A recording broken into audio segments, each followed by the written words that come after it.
What's up, guys? Welcome to the video.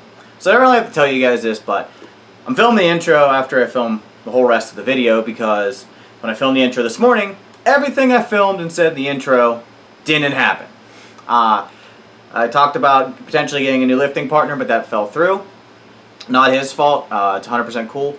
But I don't want to throw up an intro and then have none of that happen. So I did manage to do a couple pretty awesome things today. So first off is I hit a couple new bench PRs, and let's go check that out right now.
Alright, so after those bench PRs, guys, I came home, I made myself lunch. It was just a bunch of leftovers, really wasn't worth showing on the video. And then, I didn't really do a lot today. I basically just cleaned, got rid of some stuff, housework and yard work. It's not YouTube worthy. So I decided that I wanted to get a review out for protein powder because I've had the container sitting here for like a month, pardon me, and I haven't done the review. So let's go do the review right now. Alright, guys, so here's the protein powder I was talking about. It's Phase 8 protein. It's from MuscleTech. If you guys have ever watched any of my older videos, you'll know I'm not a giant fan of MuscleTech products because a lot of them are all bells and whistles and really don't deliver on their product. But this product has whey protein, and it also has casein protein in it. So it's designed to work for 8 hours at a time. It recommends that you take it between meals, pre-workout and post-workout. That's a bit excessive, guys. You actually don't really need to take that many protein shakes in a day unless you are having trouble eating and getting enough calories in. They just put that on the back of the container, so you take more of it and then you buy more of the product. So I usually just take mine post-workout. I usually don't even do that really anymore, and I also don't use whey protein.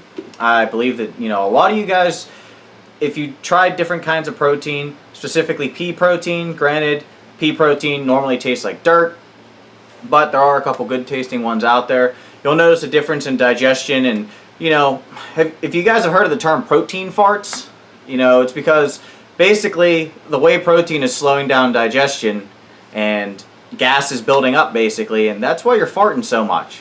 Protein farts, I've never had protein farts since I switched up my diet and since I switched off of whey protein. Now, because I took this, and actually right now I am using a whey protein, just to get another review out for you guys, I am having an issue with digestion, and of course, protein farts come with it. But guys, this protein was like $24.99 at Walmart, and it has 24 servings in it, and each serving is 26 grams of protein.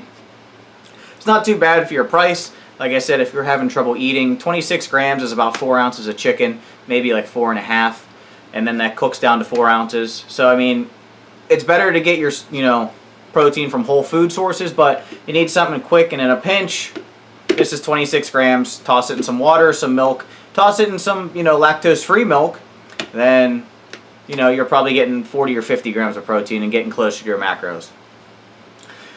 In terms of taste, it's chocolate flavored. I only take chocolate flavored protein. I can't stand vanilla. And I know there's a bunch of other flavors out there with all the new things companies are doing, but I stick with chocolate, and it does deliver on the chocolate taste. It does actually. It's called milk chocolate, and it makes it taste, if you mix it with milk, chocolate milk.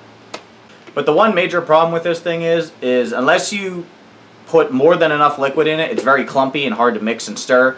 Which it is a cheaper protein powder, so I mean you're kind of getting what you pay for. So I don't want to knock too many points off of that because it is a good budget supplement if you need, something cheap, and it's an easy way to get protein into your diet if you're having trouble eating. So, aside from the clumpiness factor, guys, and the fact that it's whey, which I don't really like or support taking, I'd probably give this a 6 or a 7. Like I said, it's great if you're on a budget, but other than that, you know, try and eat whole food sources or switch to an easier digesting protein. Alright guys, so we are going to go to my last meal of the day right now. Alright guys, let's go ahead and wrap up this video here with what I'm having for dinner. I'm having half pound of ground meat, hamburgers, mayonnaise, and of course A1 sauce on them. Sometimes I'll do ketchup and mustard, it doesn't really matter. And of course a bun, and these are potato buns. And of course I'm also having, you know, Napoleon's favorite, tots. And I also want to say, guys, and also wrap this video up by saying, remember at the end of the day, guys, you have to be your own motivation every day. And if you're not your own motivation, just think of it as you're somebody else's motivation. Even if you don't think people are watching what you do, you know, I find it, or, you know, people find it cheesy or whatever the proper word is, you know. All those people that post on Facebook, you know, I went to the gym, or, you know, all us Instagrammers that post our favorite lifts and all this stuff.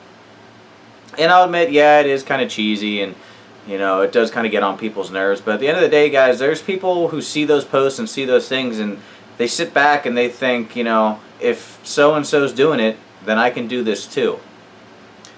So, you know, if you're having trouble motivating yourself or anything along those lines, just remember who's watching, guys.